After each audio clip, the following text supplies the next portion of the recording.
My apologies and your happy place. August 16, 2020 by Anna von Reitz. I haven't been able to keep up with my regular articles and correspondence in recent weeks. There are many reasons for this, too many to recount. Be assured that we are continuing the good fight and doing all that has to be done to resolve the mess in our favor and yours. The basics are now all out in the open and in your court.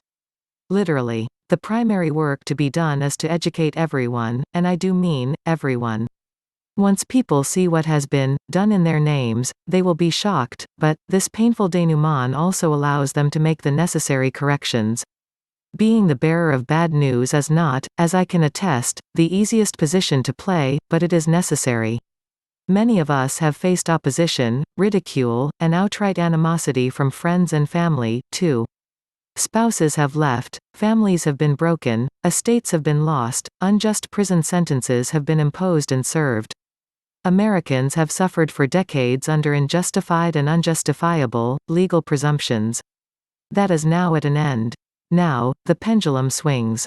Now, the long overdue correction comes. And as it does, those on the receiving end are doing everything in their power to stop the inevitable correction. You are all called to do your bit, whatever you can do. If at all possible, join your state assembly and get involved in supporting it. If you have skills, they are needed. If you have funds that you can donate, they are needed, too.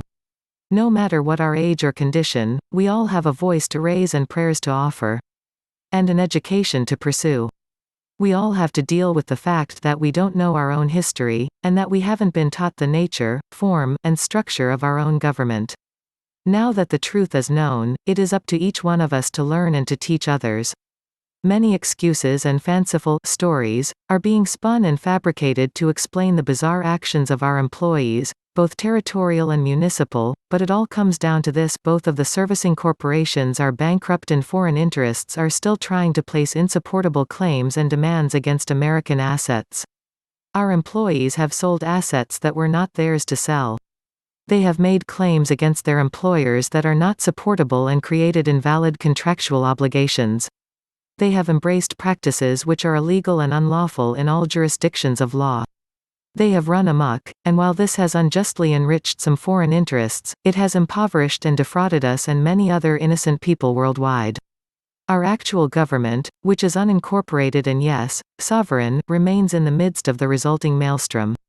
Be of good cheer, and while doing your best in support of our efforts and your government, find time to go to your happy place, that imaginary space in your mind and heart where you are completely happy, your own little vision of heaven on earth. Dwell there in peace and turn a deaf ear to all the naysayers. Day by day, we are all making the progress that has to be made. Donations are gratefully accepted via PayPal, avanavon@gmail.com, and via snail mail, addressed to Anna Maria Riesinger, C.O. Box 520,994, Big Lake, Alaska, 99652.